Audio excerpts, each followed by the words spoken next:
At least according to Reverend Martin Luther King Jr., while sitting in a Birmingham jail, not just preaching sermons on Sunday in a pulpit, but writing long letters, thinking strange thoughts, and praying long prayers, that there was a time when the church was very powerful, a time when the early Christians had rejoiced when they were deemed worthy to suffer for that for which they believed.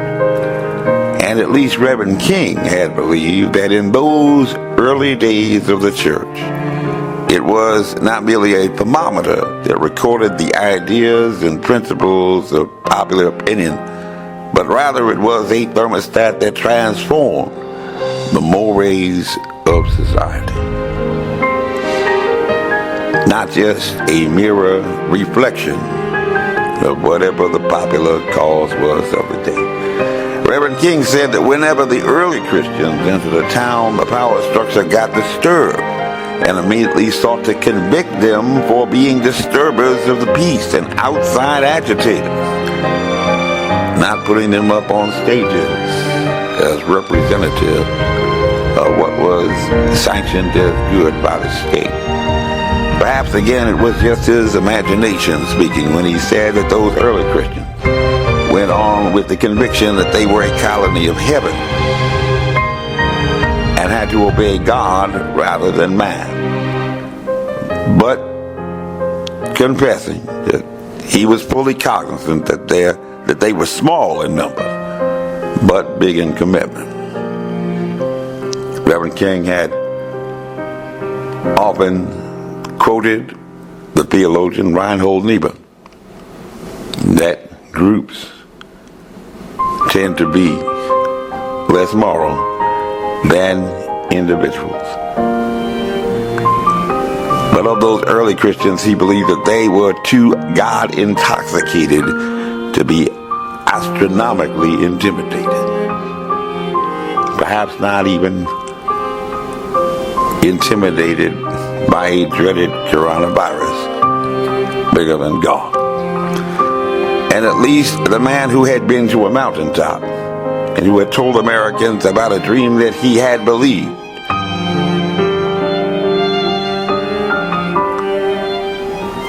that those early Christians brought an end to such ancient evils as infanticide, a popular call today, and gladiatorial contest.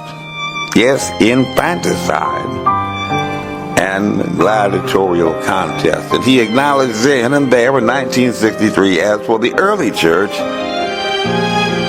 even then, things were different then. And how much more so today. At least according to Reverend King, speaking to his present reality and also to the current pandemic age, the contemporary church is often a weak, ineffectual voice with an uncertain sound. Speaking to his present and also perhaps to the current pandemic age, Reverend King had said that it is so often the arch supporter of the status quo, far being disturbed by the presence of the church. The power structure of the average community is so consoled by the church's silent and often vocal sanction of things as they are.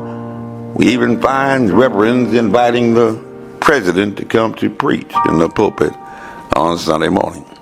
Speaking in 1963, Reverend King had warned that the judgment of God is upon the church as never before. If the church of today does not recapture the sacrificial spirit of the early church, it will lose its authentic ring, forfeit the loyalty of millions, and be dismissed as an irrelevant social club with no meaning for the 20th century and beyond. And even in 1963, sitting in a Birmingham jail cell trying to be a drum major for justice, Reverend King had said that he was meeting young people every day whose disappointment with the church has risen to outright disgust. And after experiencing a sharp decline in membership and affiliation by 12 points in the decade before any pandemic was on the horizon, and definitely not in the forefront of anyone in the general public's mind. Yet sinking yet another 6%, while churches declare themselves wholly non-essential, running in fear from a dreaded novel coronavirus. How much more true is that vision today? With none, those not affiliated with any religious faith belief at all, exceeding even the number of Roman Catholics in America. Where do we go from here?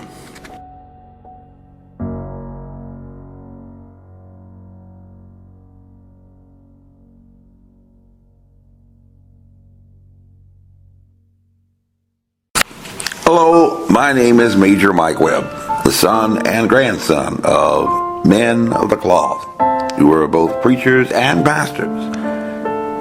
I shared a spiritual mentor in the Born to Rebel, Dr. Benjamin Elijah Mays, with Reverend King. My godfather was also a Negro preacher who rose through the ranks of power to become the very first majority whip in the United States Congress. My family today has 2 century-old churches on the National Historic Registry. Having been raised as a childhood protege to Hurricane Carter's criminal defense attorney, the legendary Raymond A. Brown, I am quite ironically now in court with 5 historic Negro churches as my defendants, being told that I am on the wrong side of history, having been informed even by the president who preached in Reverend King's former pulpit that I ain't really black. So, for the next few moments, as a canceled Negro during the observation of Black History Month, not even on the Black History timeline at the college where I graduated from, talk about the Reverend King, the man who he had described in his last address as his ministers of the gospel, a marvelous picture, always beautiful to see, and his last call to embrace a dangerous selflessness while engaged in a relevant ministry. Looking at the church in 1963, not just speaking about the South, Reverend King said, on sweltering summer days and crisp autumn mornings, I have looked at her beautiful churches with their lofty spires pointing heavenward. I beheld the impressive outlay of her massive religious education buildings. Over and over again, I have found myself asking, what kind of people worship here? Who is their God? Where were their voices when the lips of Governor Barnett dripped with words of interposition and nullification? Where were they when Governor Wallace gave the clarion call for defiance and hatred?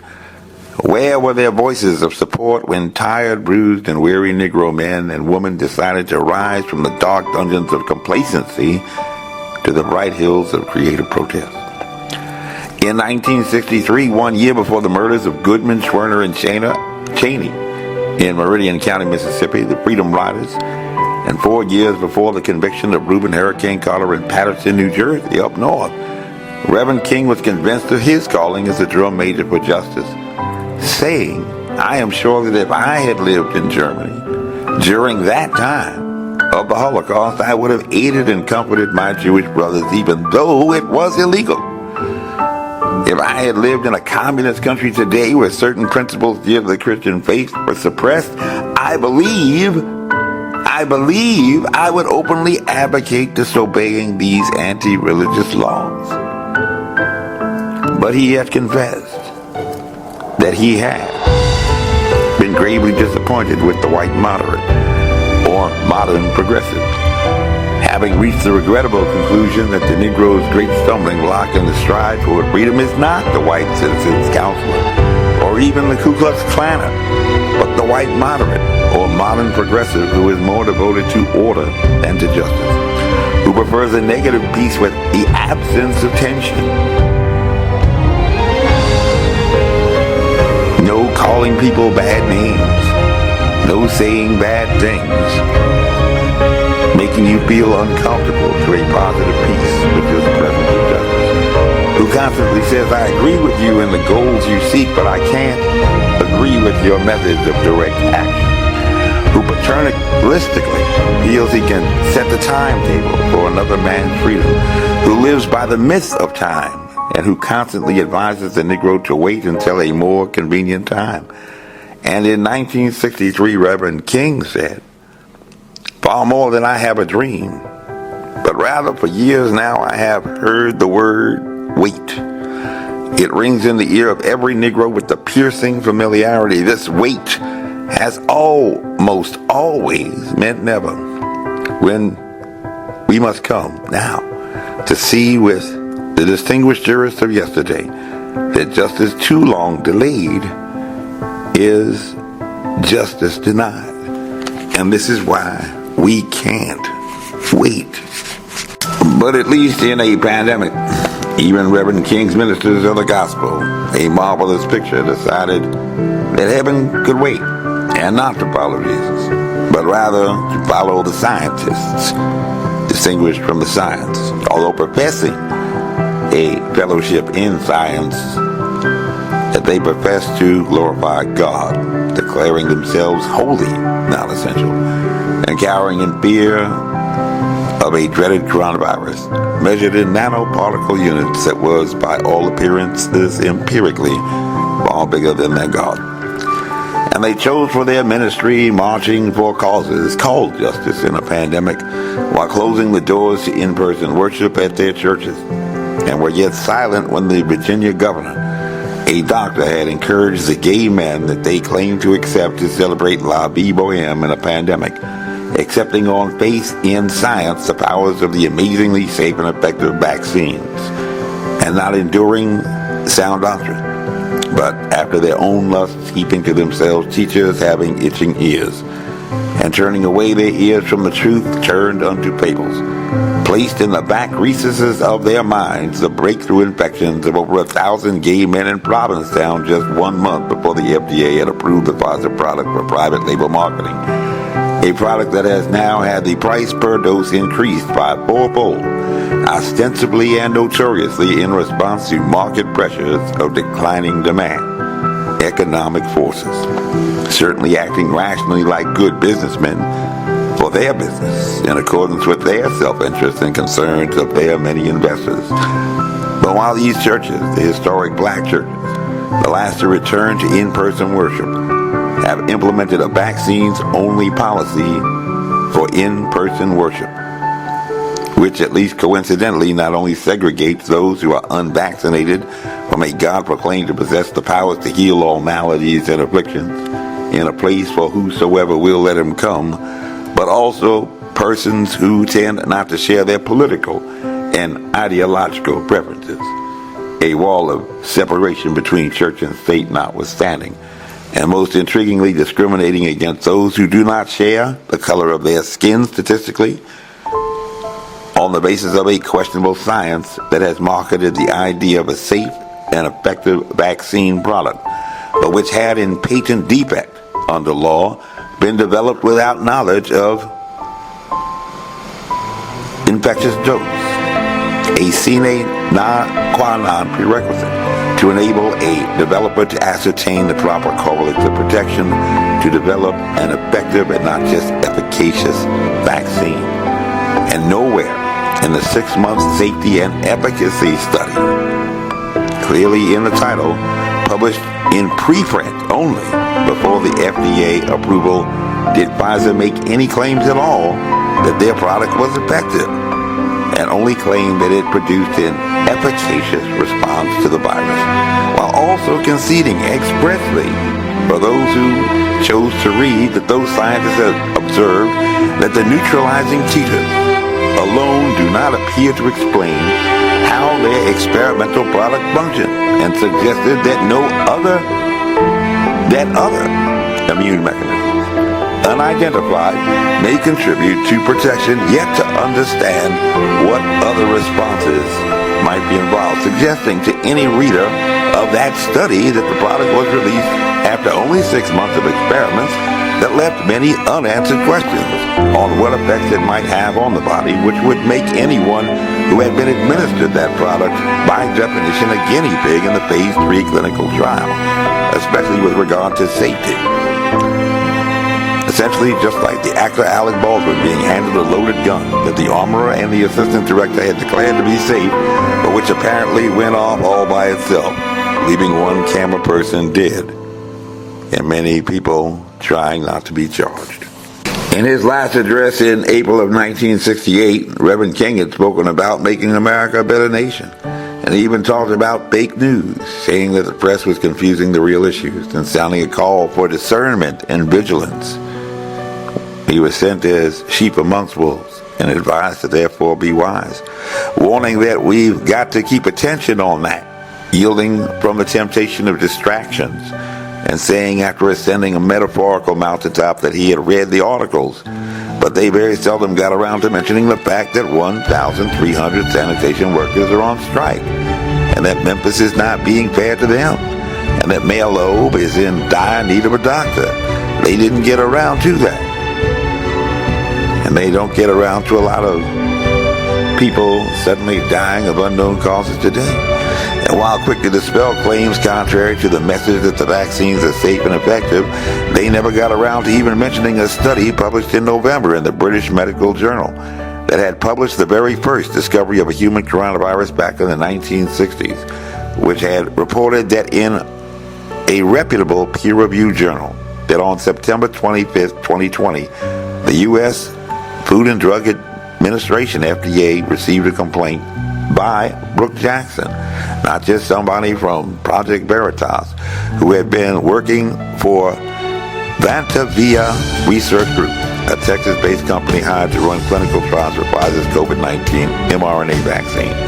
Jackson, the regional director, had witnessed problems at 3 trial sites she was overseeing, and complained to an FDA inspector about a range of problems, including falsified data, unblinded patients, and inadequately trained vaccinators who were slow to follow up on adverse events. The press didn't get around to their findings that regulatory documents show that only 9 out of 153 Pfizer trial sites were subject to FDA inspection at all before licensing the mRNA vaccine. Similarly, only 10 out of 99 Moderna trial sites and 5 of the remdesivir trial sites were inspected. The press didn't get around to that, and that's not just some video on YouTube.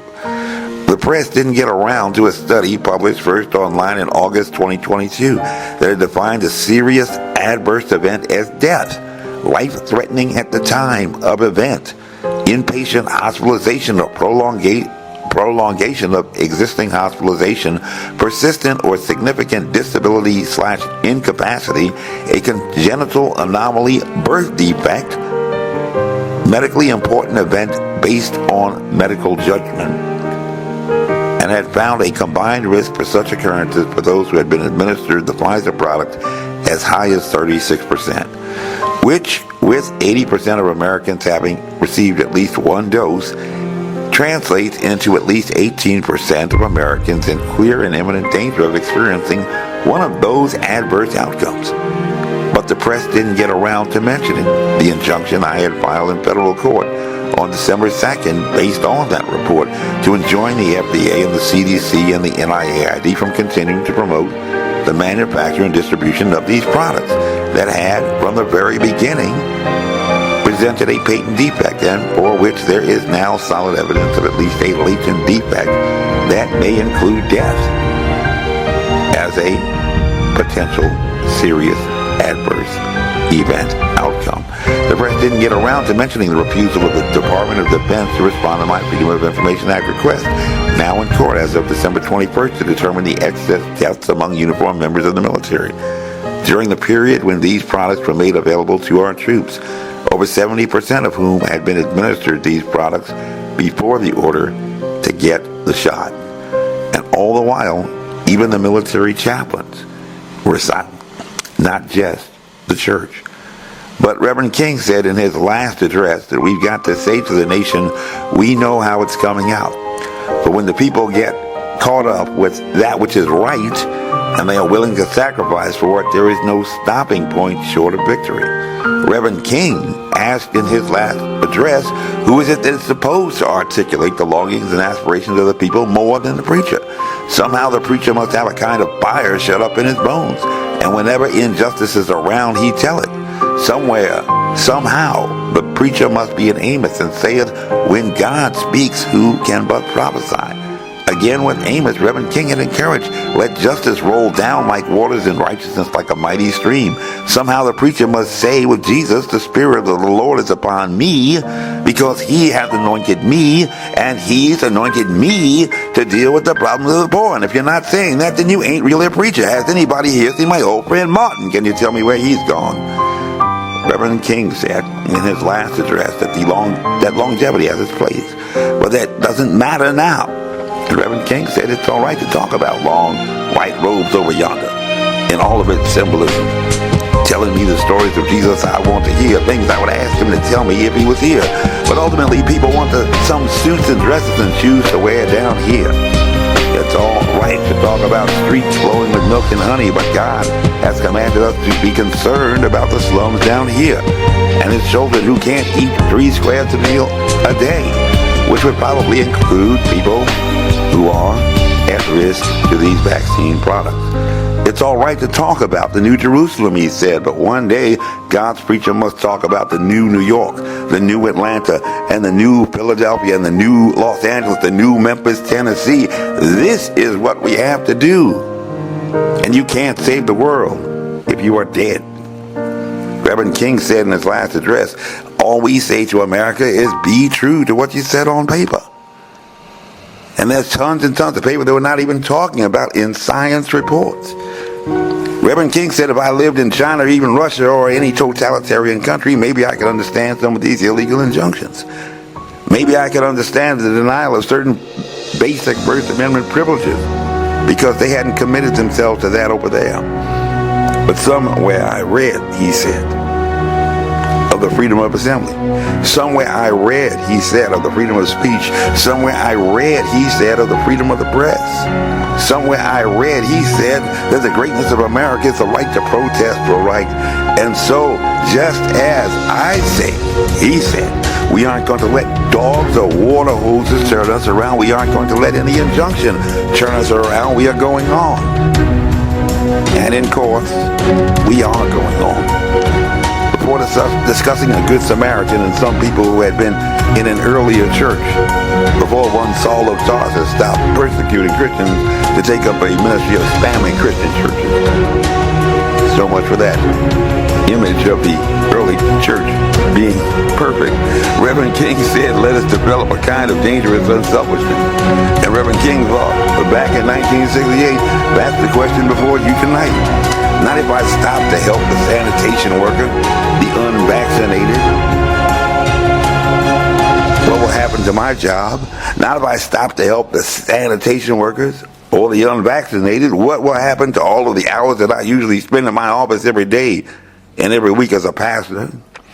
The question is not if I stop to help this man in need.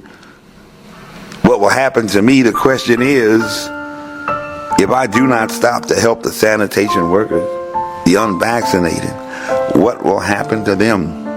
That's the question. And at least one poet said that when they started talking about going after the Jews, he said nothing. When they started going after others, he said nothing, and then they came after him. And Reverend King said, way back in 1968, let us therefore rise up tonight with a greater readiness. Let us stand with a greater determination. Let us move on in these very powerful days, these days of challenge to make America what it ought to be. We have an opportunity to make America a better nation and America great again. Reverend King had said that shallow understanding from people of goodwill is more frustrating than absolute misunderstanding from people of ill will. Lukewarm acceptance is much more bewildering than outright rejection. And this has been a Black History Moment. My name is Major Mike Webb. This briefing is unclassified. Honest.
this advertisement was authorized by Mike Webb.